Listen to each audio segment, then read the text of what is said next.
세상에 없던 방산 토크쇼, 지상파 최초 MBC 경남 방산 토크쇼 밀톡 MC 윤주화입니다. 오늘 밀톡은 특별히 이 아덱스 2023 현장에서 인사드립니다. 밀톡의 든든한 동반자시죠. 신종우 전문위원 오늘도 함께하겠습니다. 반갑습니다. 네, 안녕하십니까. 제가 항상 이제 열차를 타고 그 마산 내려갔는데 똑같은 것 같아요. 네. 제가 서울에서 대중교통 1시간 왔고요. 네. 와서 여기까지 왔는데 2시간 걸렸습니다. 사람들이 너무 많이 온 거예요. 제가 지금까지 아덱스 개막식 날 이렇게 많은 분이 온 걸 처음 봤는데요. 아덱스는 처음 오셨나요? 네네. 저도 오늘 처음 왔는데 네네. 아무리 개막 첫날이지만 저도 깜짝 놀랐습니다. 너무 사람이 많아가지고요. 예. 네. 제가- 원래 이런가요? 아니요, 이렇지는 않았어요. 처음에는 들어가기 좀 쉬웠는데 그 2년 전에는 아덱스에 왔었는데 그때보다 좀 확실히 틀려요. 부스라든지 모습을 봤을 때는 상당히 세련되게 전시되어 있고 딱 뒤에 보는 순간 저 KF21 네. 우리 1호기 네. 또 배경으로 있잖아요. 2년 전에는 모급이었는데 되게 못 만들었어요. 그러니까 지적을 많이 받았죠. 근데 그만큼 우리나라 방산이 많이 발전했고 오늘 이 아덱스는 정말 테마가 우리나라 방산이 무에서 유를 창조한 날이다 라고 이제 평가할 수 있겠습니다.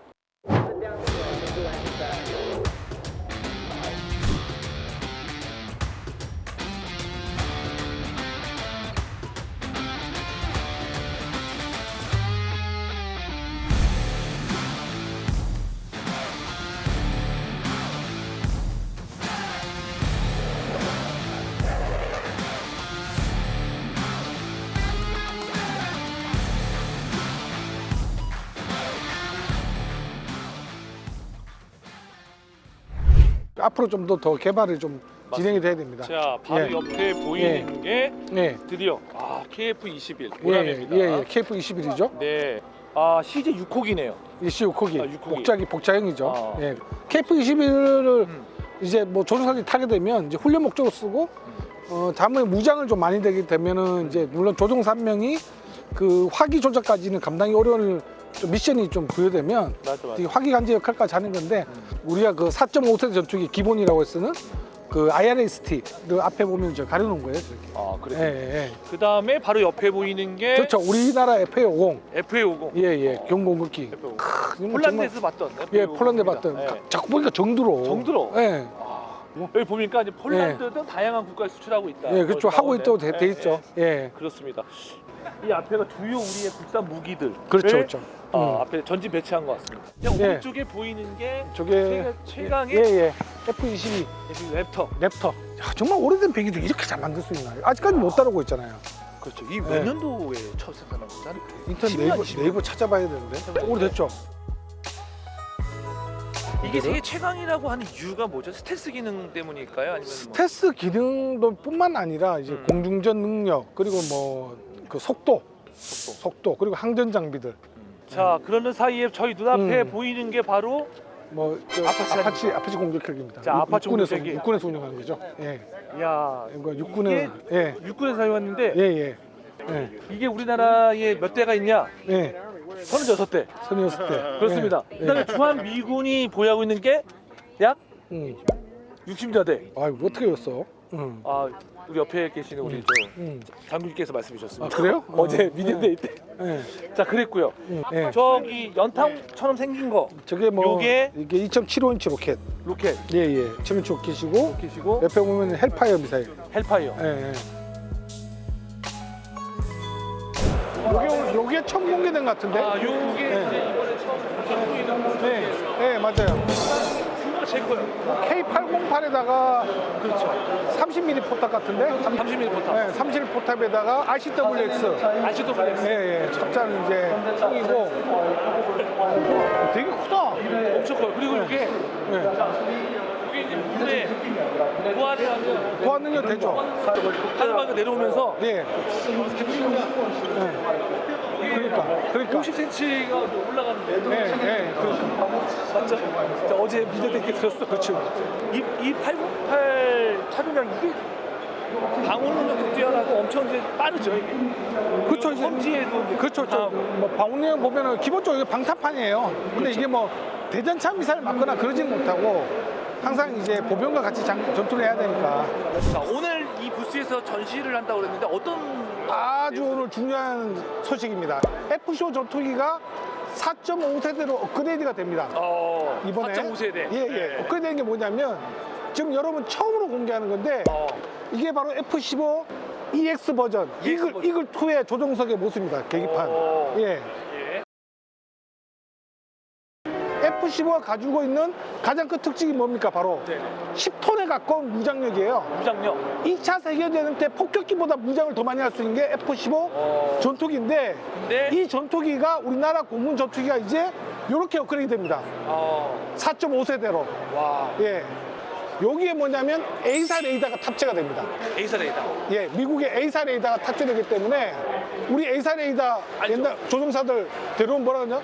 조종 겁나 편하네. 겁나 편하네. 겁나 잡히네. 이게 보여? 막 이러잖아요. 장착된 KF-21을 시험한 조종사들이 자기도 모르게 부지불식간에 이런 얘기를 했었습니다. 이게 잡히네? 생각보다 저 멀리에 있는 표적을 잡아내네라는 의미였고요. A사 겁나 편하네. 이건 저희들한테 사실은 감동이었습니다. 똑같은 거예요. 그러면은 한번 탑승을 실제로 한번 하시면서 성능을 한번 탑승 한번 해볼까요? 예. 오케이. 자, 자, 먼저 탑승. 내가 조종사가 되는 거야. 예. 조심히 타요. 예. 자, 시동을 한번 걸게요. 이건가요? 시동이? 그렇습니다. 어렵습니까? 좀 나가요? 잘 갑니다. 또 앞에 페달 있죠? 이거 지금 위원님이 조종하시는 예, 조정하는 겁니다, 지금. 아이고, 움직이죠, 뒤에서. 보면 이제 적들이 상황을 볼 수 있게 지도 있고, 적외선이 있고. 옛날에 보면 여기 조만하게 이게 적외선이 돼 있었는데, 이제 그런 게 없어요, 그냥. 한번 올려볼까요, 그렇게? 좋습니다, 아주. 예. I think one thing to showcase is just like you said, the whole digital display, 좀더 디지털화. customizable 오케이. 예. by the pilot. So 알았어요. customizable by the pilot. 오케이. So you can do 5, 1, 2, 3, 4, 5. You 개 can 지금 점수 eight, 되고요. 8개 two, 두개 화면만 띄워도 됩니다. the power. 지금 뭔가 좀 쏘고 싶은데요. He wants to fire something right now. Okay, you want to fire something? We got to Yeah. turn around. 네, 뒤로 한번 돌아볼. 돌까요? 예. Bad guys behind us. 예. 뒤로 한번 거기 돌겠습니다. 있다고 가정을 해보겠습니다. 예. 뒤에 저기 따라오는군요. 쪽으로. Shoot that guy. 오케이. Second guy? 맞출까요? 두 이렇게. 번째로 따로는 저걸 Yep. Now you got missiles 쐈습니다. at this guy, 아, missiles at that guy. 네, 이제 두 개 저걸 동시에 맞추셨네요. 예. 오케이. See the explosion? 사망했습니다. He's dead. 제 If you see him, you pull Okay, a little bit, right there. See 네, him right there. 저쪽으로 가시면요. 예. 오케이. 그쪽. 네, 두 번째 적고. 이렇게. Champion. 챔피언. 감사합니다. 해보니까 어떠세요? 특히 가장 중요했던 건 뭐냐면 화면에 Two displays. 적외선뿐만 아니라 모든 이제 지상에 있는 예상되는 표적들과 공중 표적이 동시에 보인다는 거예요. 동시에 보인다. 그게 뭐냐면 그게 A사 레이더의 능력인 거예요. 공대공으로 동시에 다 추적하면서 내가 그 처리해야 될 적의 우선순위의 조종사가 빨리 판단할 수 있게 한다는 게 이번에 업그레이드에서 가장 중요한 모습이에요. When you think about the F-15 that Korea flies today, if you go everything forward of the wings, all of that will probably be new in some form or fashion. So if you go forward of the wings, this is where all of the radar is, the computers, all of the displays you saw in the simulator.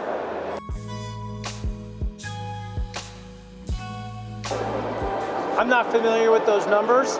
I know that we've been working very closely with DAPA, the ROCAF. We've been working very closely with the government of Korea to make sure that the price is affordable and it's exactly meets the requirements that the ROCAF needs to take this airplane to the next 15, 20 years. So I'm just not familiar with those numbers. 아덱스 2023에서 진행하는 밀톡, 특별히 개장 시간이 끝나고 카이 부스에서 진행하고 있습니다. 낯선 분이 한 분 자리하셨는데요. 반갑습니다. 군사 커뮤니티 밀리돔 대표이고 그리고 군사 컬럼니스트로 활동하고 있는 최현호라고 합니다. 만나서 반갑습니다. 네, 반갑습니다. 혹시 저희 밀톡을 좀 보셨나요? 신 위원님께서 네. 여러 번 추천을 하셨어요. 네. 그리고 이제 찾아보니 지상파 최초의 프로그램이시더라고요. 그래서 네네. 이제 관심이 있어서 솔직히 모든 편이 다 재미있었긴 했는데 네.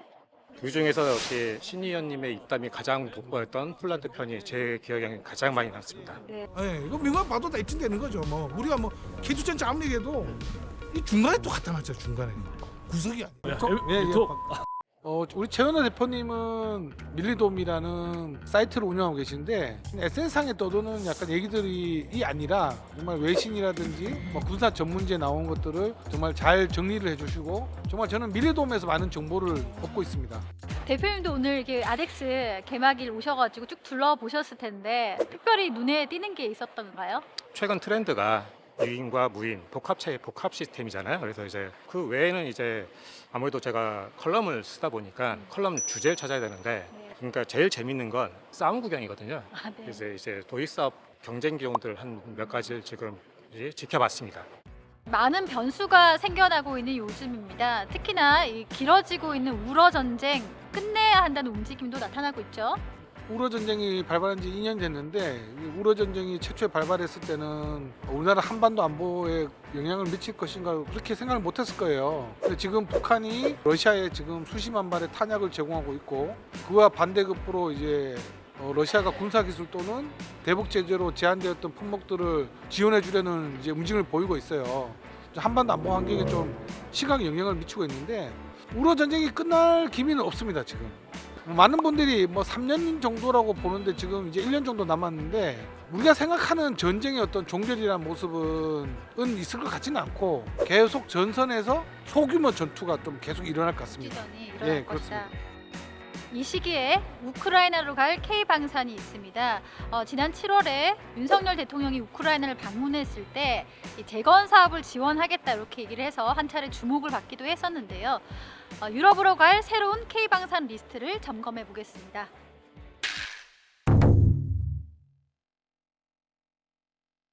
우크라이나는 계속해서 대공 무기나 대전차 무기 그리고 미사일 지원을 요청을 했지만 우리는 전투 식량이나 방탄복 또 방독면 같은 이 무기가 아닌 군수품을 지원해 왔죠. 근데 이런 가운데서 지금 가장 시급한 것이 이 지뢰 제거 장비다 이렇게 얘기를 하고 있는데요. 왜 그런 건가요?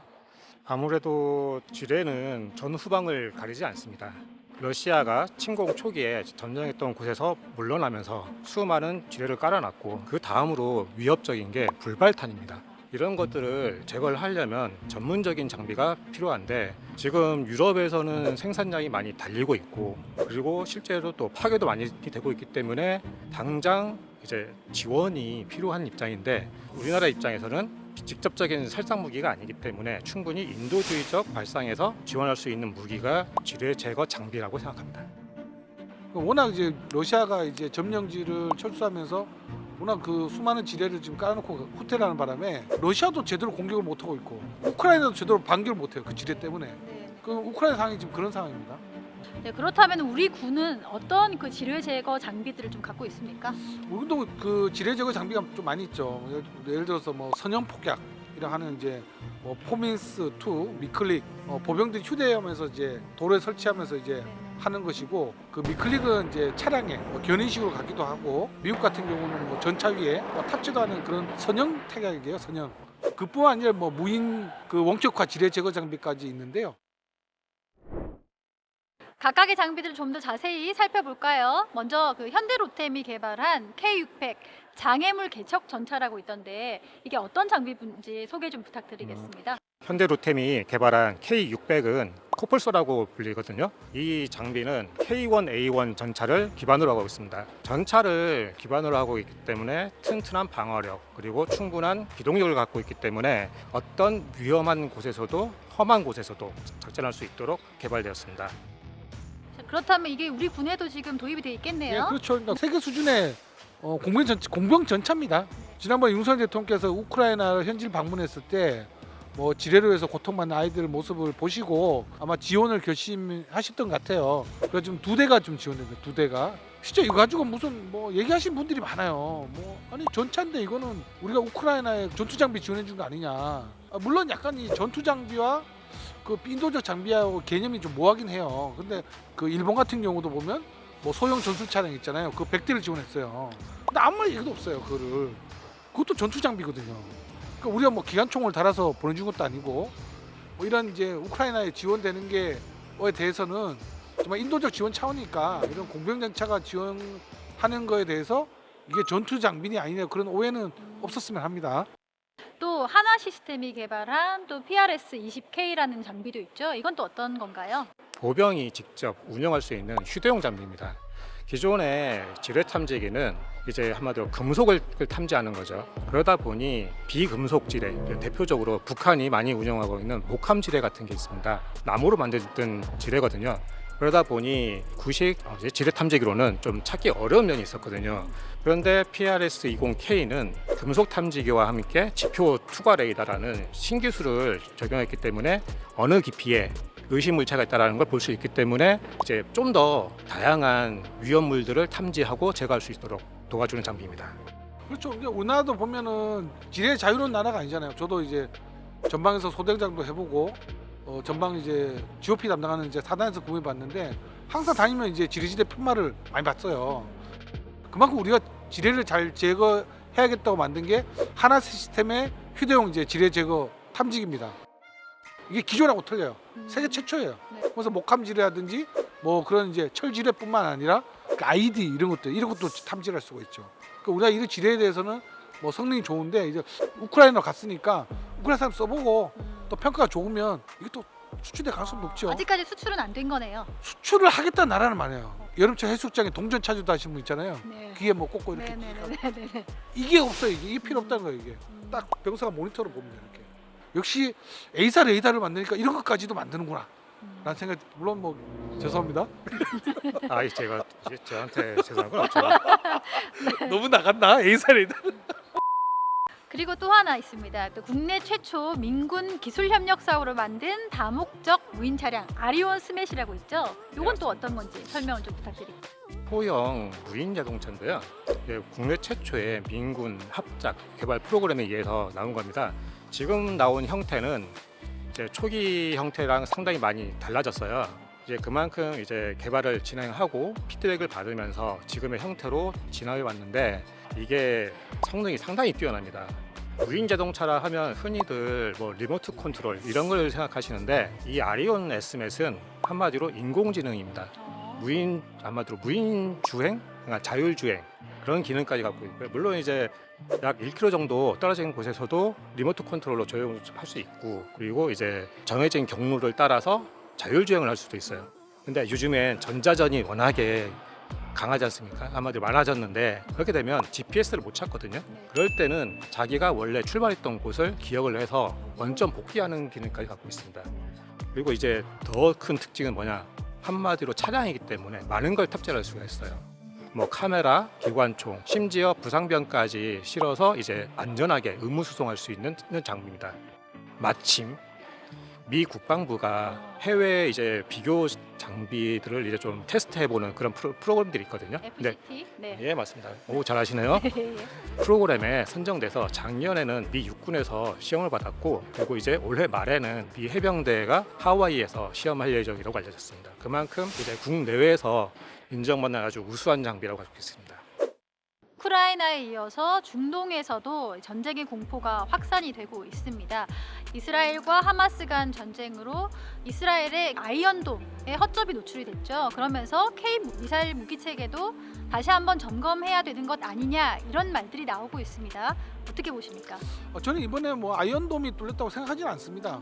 오늘까지 공식적인 하마스가 발사한 로켓의 발수는 한 6,600여 발 정도 됩니다. 그 중에 900여 발이 도심지로 날아들었어요. 그걸 따지면 6,600발, 900발이면 명중률이 형편없죠. 뭐 카삼 로켓이라는 게 보면 대단한 로켓이 아니에요. 수도관 있죠, 파이프. 그걸 잘라가지고 거기다 탄약치고 만드는 수제식 로켓 같은 거예요. 물론 뭐 122mm 뭐 로켓탄도 있지만은 대부분이 이제 카삼 로켓이 근거리 공격을 했었는데 그러니까 6,600발 중에 900발이 도심지로 날아들었고 그 중에 아이언돔이 700여 발을 요격했습니다. 그러니까 자꾸 우리 언론에서 계속 이제 뭐 뚫렸다고 하는데 네. 그 700여 발을 못 막으면 그 도시는 잿더미가 됐을 거예요. 그건 아니다. 그러니까 우리가 지금 보면은 어제 최근에 국감에서 나왔지만은 이런 한국형 아이언돔을 개발했을 때 장소 요격책을 개발했을 때 이거 다 못 막는데 이걸 왜 막혀? 이건 정말 말이 안 되는 얘기예요. 우리가 보면 삼축체계라고 하잖아요. 네네. 삼축체 첫 번째 킬체인이 있습니다. 네. 킬체인. 이게 뭐냐면 선제 타격이에요. 우리가 북한의 장서정포를 요격하는 체계들이 과거에는 이제 다련장 로켓다 우리가 K9 자주 포했잖아요. 지금은 아니에요. 지금은 뭐 제이담뿐만 아니라 그 자폭 무인기 있잖아요. 그까지 이제 북한의 장서정포 요격 체계를 선제 타격하기 위해서 준비가 되어 있고, 우리가 만약에 이런 북한이 수도권 서울을 겨냥하고 있는 장서정포를 선제 타격을 통해서 우리를 공격하는 발수를 줄이면 우리 장서정포 요격추가 날아오는 그 나머지를 막는 거예요. 우리가 수도권의 피해를 최소화하기 위해서 이거를 개발하고 있는 거지 완벽하게 방어하고 있다고 개발한 거 아니고요. 북한이 정말 이 포탄의 이제 버튼을 못 누르게 만드는 방법은 뭐냐면, 북한이 선제 공격을 했을 때 이 공격이 효과가 없어가지고 우리가 반격을 허용하게 됐을 때, 그게 북한이 우리가 그걸 억제한다는 표현을 하거든요. 그래서 우리는 이런 억제력을 키우기 위해서도 이런 한국형 아이언돔 장서정포 요격체 개발이 반드시 필요합니다. 계속 해야 된다 말씀이시고. 당연합니다. 네. 예. 최 대표님 어떻게 생각하십니까? 아이언돔 얘기를 먼저 하셨는데, 아이언돔은 아까 신의원께서 말씀하셨듯이 박격포 같은 한마디로 단거리 무기를 요격하기 위한 거예요. 근데 이런 것들을 어떤 약점이 노출됐다라고 하시는데, 저는 신의원님 의견에 적극 동감합니다. 아이언돔은 어차피 보면은 인구가 밀집되고 중요한 곳만 방어하는 일종의 핵심 방어 시설이기 때문에 피해를 방지하면서 동시에 반격을 하게끔 되어 있어요. 그걸 역으로 우리나라에 적용해 보면은, 우리가 지금 LAMD라는 체계를 개발하고 있는데, 이 체계는 아이언돔보다 더 훨씬 높은 수준의 방어력을 제공합니다. 물론 이제 내 앞에 정사 다른 말을 하는데, 아까 말씀드렸다시피 기본적으로 방어를 하고 그 틈에 반격을 하는 게 우리의 작전입니다.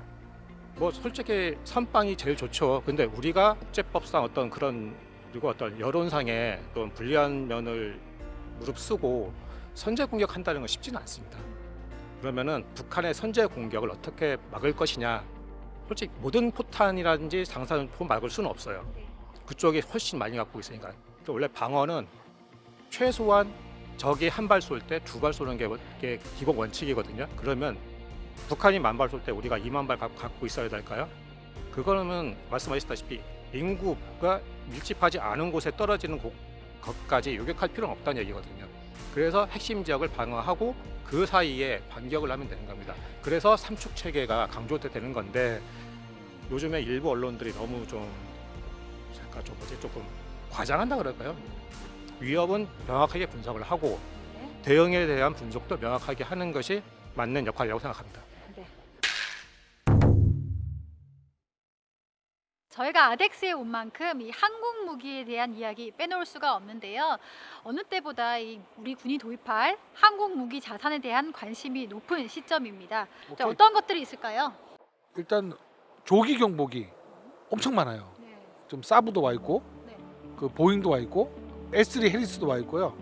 그다음에 록히드 마틴이 CH-53K, 그리고 보잉은 C-47F. 대충 봤을 때는 지금 한 요 정도? 그 조기 경보 통제기 말씀을 하셨는데, 이게 도대체 어떤 역할을 하는 건가요? 간단한 예를 들면 땅에서 보는 레이더도 있고, 그다음에 여기서 보는 레이더는 한마디로 볼 수 있는 거리가 한정돼 있어요. 근데 더 멀리 보려면 더 높이 올라가야죠.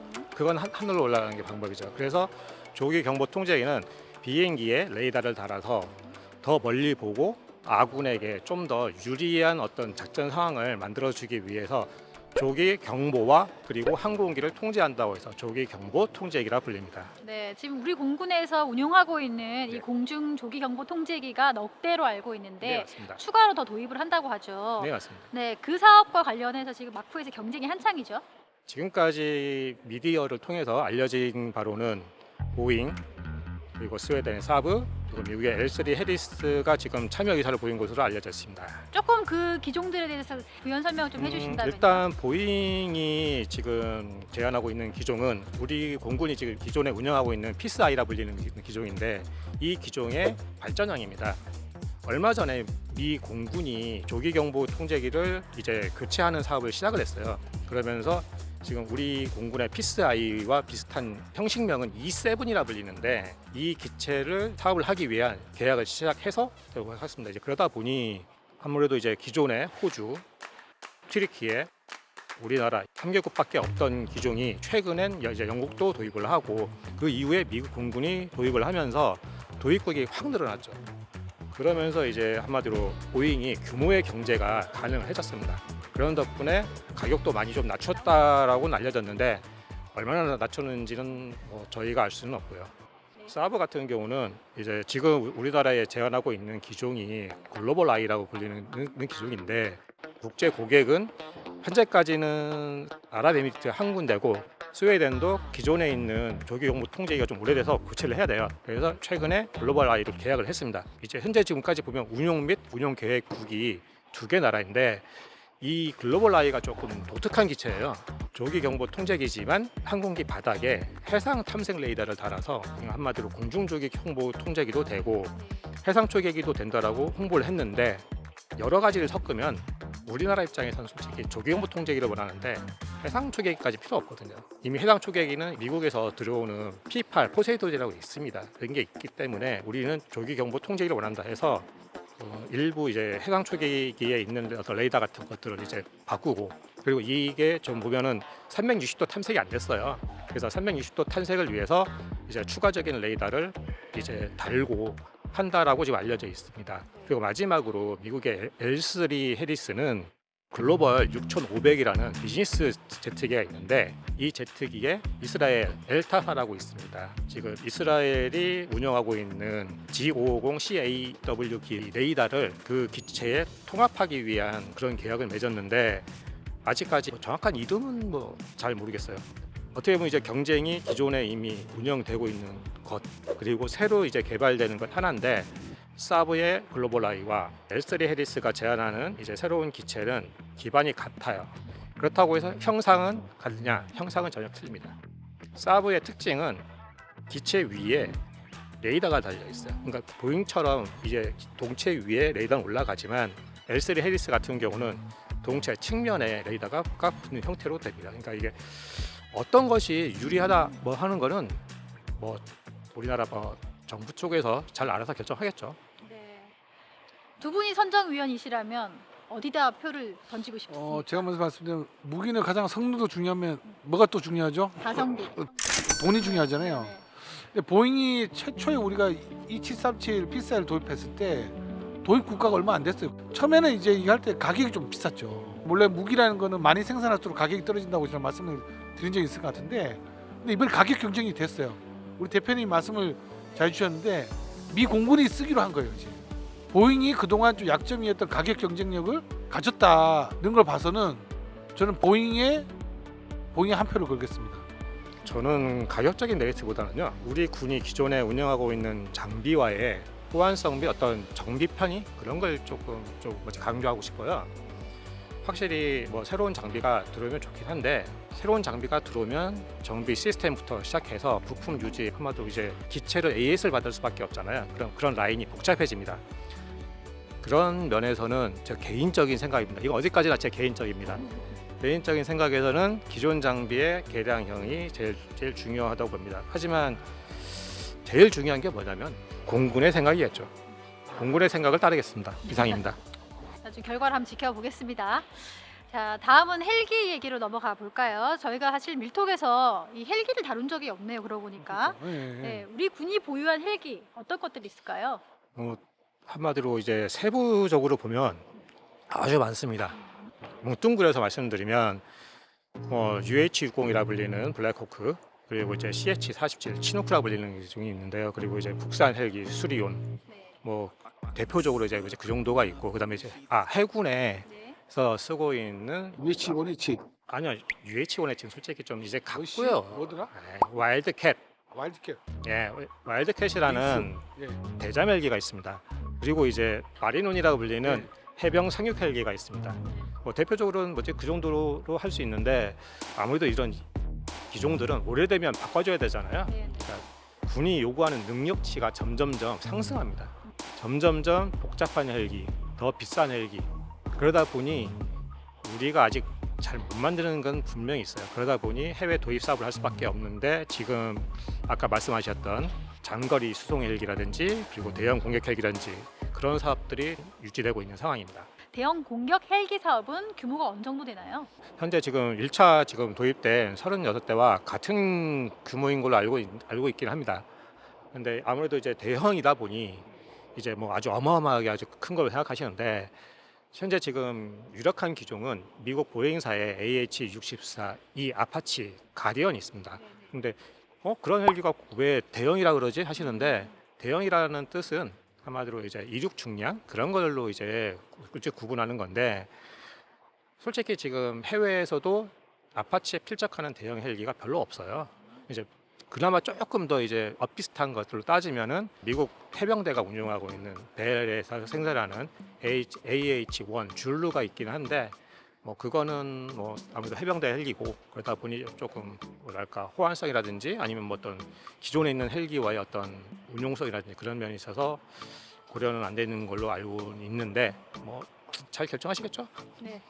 그 레오나르도사가 또 약간 아파치급의 헬기를 지금 좀 만들고 있어요. 만들고 있는데 그게 지금 당장 이제 이루어질 것 같진 않아요. 지금 그러다 보니까 이제 안보 환경이 좀 불안하고 급한 나라들은 현재 검증된 무기를 쓰고 싶죠. 그러기 와서 그 H-64 아파치가 지금 뭐 유력하다고 볼 수가 있고 특히 또 보면 우리가 또 육군에서 또 운영하고 있고 또 주한미군도 운영하고 있잖아요. 맞습니다. 그래서 이게 무기 체계라는 거 보면은 이렇게 많이 몰려 있으면 어떻게 되냐? 정비가 또 원활해져요. 이렇게 그런 게 장점이 있으니까 물론 이제 그 또 워낙 또 오랫동안 생산되고 지금도 업그레이드 되고 있더라고요.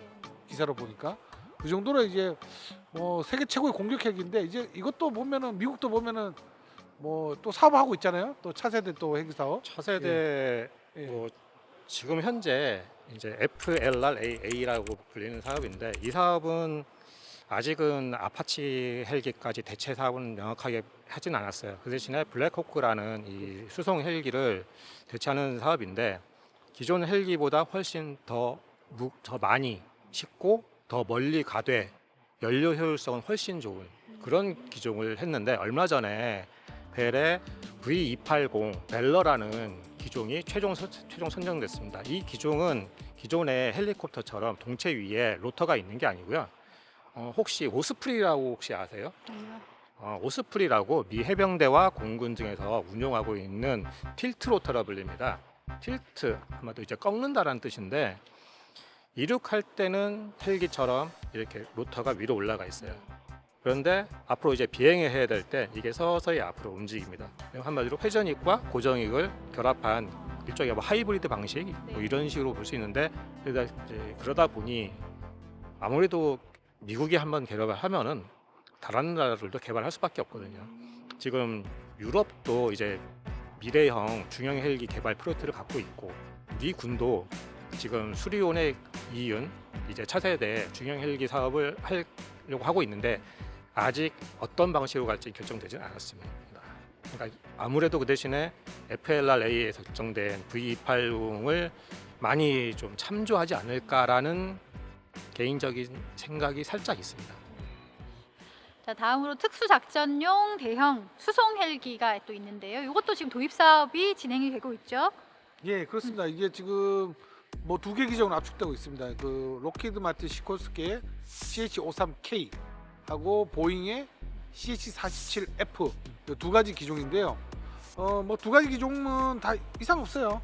다 뭐냐면 지금까지 만들어진 이제 우리가 뭐 로키드 마틴 시콜스키의 그 킹스텔론 같은 거는 말대로 헬기 왕입니다. 헬기 왕. 수송 능력이 16.3톤입니다. 전투기도 수송을 하더라고요. 예, 그렇습니다. F-35 전투기를 이제 한 영상들이 공개돼서 됐는데 제가 그 시뮬레이터를 타봤어요. 로키드 마틴에 가서 시뮬레이터 타봤는데 헬기의 가장 적은 중요한 건 뭐냐면 시야입니다. 시야.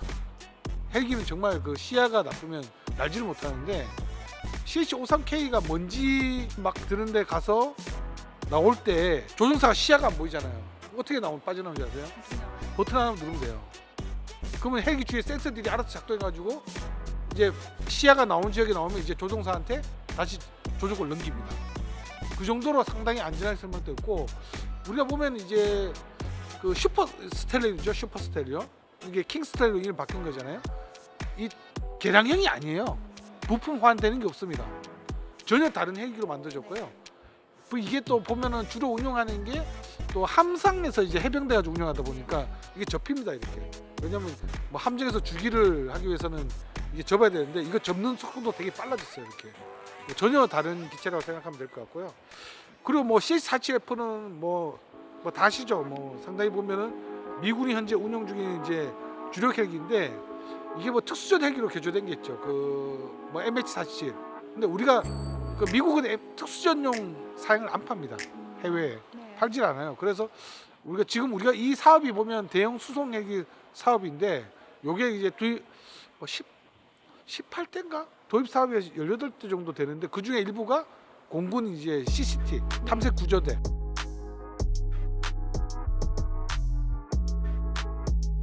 네. 그쪽으로 가는 거니까 뭐 특수작전용으로 다 개량이 될 것 같아요. 아마 요 사업 2개 정도가 아마 이번에 입하전이 될 것 같습니다. 예. CH-53K하고 CH-47F 이 둘의 경합인데 누가 뭘 어떻게 도입하느냐 이게 좀 솔직히 초미의 관심사잖아요. 근데 이 두 헬기는 이미 외국에서도 이미 경쟁을 했었어요. 뭐 이제 대표적으로 말씀드리면 예전에 CH-53 계열을 운영했던 국가가 대표적으로 미국 외에 2군데가 있습니다. 독일하고 이스라엘이 있었거든요. 근데 독일은 CH-53 이제 구형 도입 사업의 이제 후계기로 CH-47F를 택했어요. 근데 반대로 이스라엘은 CH-53K를 택했습니다.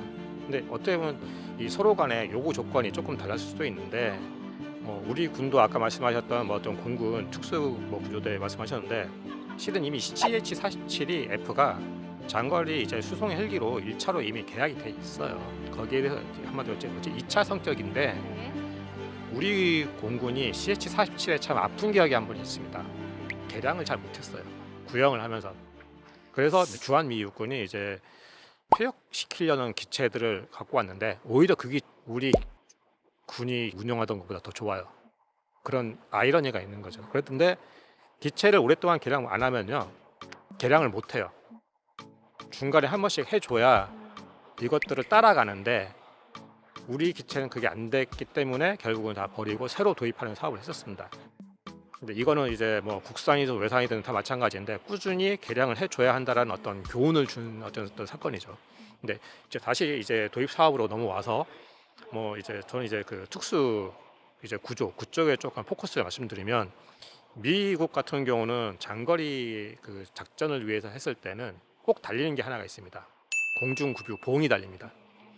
그런데 우리 군은 아직 특수전 헬기에 공중급유를 기능을 넣을지 아직 결정 못한 걸로 알고 있어요. 근데 급유봉을 단다고 해서 다 끝나는 건 아니거든요. 급유를 해줄 급유 항공기도 필요해집니다. 아까 뭐 제가 컬럼니스트라고 말씀드렸잖아요. 그러니까 제가 이제 방위산업진흥회에 국방과학기술과 기술에 한번 이제 쓴 적이 있었는데 장거리 솔직히 구조기 헬기는 직선으로 갔다가 직선으로 오지 않아요. 적의 위협을 피해서 상당히 우회하거나 해야 됩니다. 그러면 항속거리가 상당히 길어야 돼요. 그럼 자기가 갖고 있던 연료량보다 넘을 수도 있어요. 그럼 그럴 때를 대비해서 미국 같은 경우는 이제 공중급유봉을 달고 그 근처 상공에 급유해 줄 수 있는 급유기가 따라다녀요. 우리도 정말로 이제 그런 특수적인 목적으로 사용하려면은 헬기도 중요하지만 아마도 지원기에 대한 좀 투자도 좀 늘려야 되지 않을까라는 생각을 하게 됩니다. 네. 자, 이번에도 두 분의 선택이 아주 궁금한데요. 어느 쪽에 손을 들어 주시겠습니까? 개인적으로는 CH-47이 좀 더 유리하지 않나라는 사업적인 판단을 하지만 네. 개인적인 희망은 노코멘트 하겠습니다. 요 노코멘트. 이거는 너무 막사막하래 가지고 이건요. 네.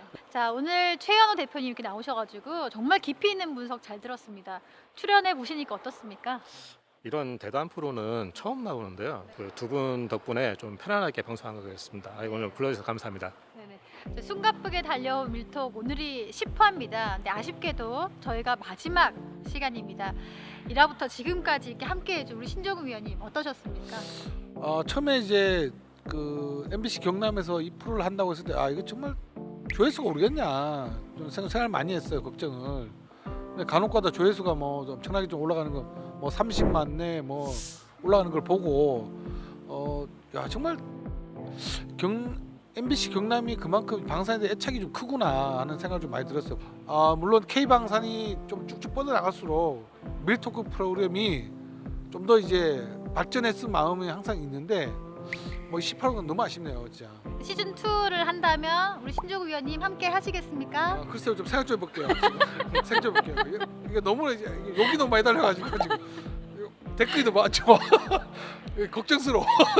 아닙니다. 예. 이게 또 좋게 생각하시는 분들은 또 글을 안 남기니까 대부분. 예, 10화까지 달려오는 동안 아주 즐거운 시간이었습니다. 네. 제가 마지막으로 소회를 밝힌다면 저희가 사실은 지상파 최초 방위산업 이야기를 처음 시도를 해봤는데요. 말씀하신 것처럼 지역 지상파로서는 큰 도전이었습니다. 새로운 도전이었고요. 특히나 이게 이제 살상 무기에 대한 이야기다 보니까 그런 이야기를 공중파에서 해도 되느냐 이런 우려 섞인 시각들도 많았던 거죠. 근데 저희가 항상 강조하고 싶었던 것은 이 무기들을 전쟁에 쓰기 위함이 아니라 평화를 유지하는 데 쓰는 무기다. 이런 부분에 늘 방점을 두고 프로그램을 진행해 왔음을 거듭 말씀을 드립니다. 그리고 10화까지 오는 동안 진짜 생각지 못하게 많은 사랑을 해주신 이 시청자 여러분들 그리고 유튜브 구독자 여러분들께 진심으로 감사드리겠습니다. 네, 아덱스 2023에서 전해드린 밀톡 마지막 회 저희가 준비한 소식은 여기까지입니다. 지금까지 지상파 최초 방산 토크쇼 밀통이었습니다. 수고하셨습니다. 수고하셨습니다.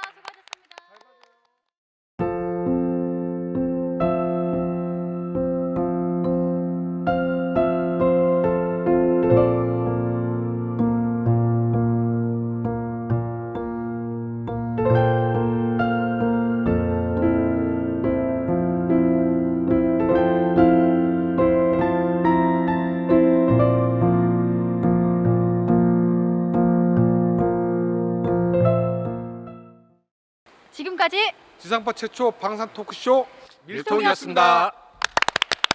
수고하셨습니다. 수고하셨습니다.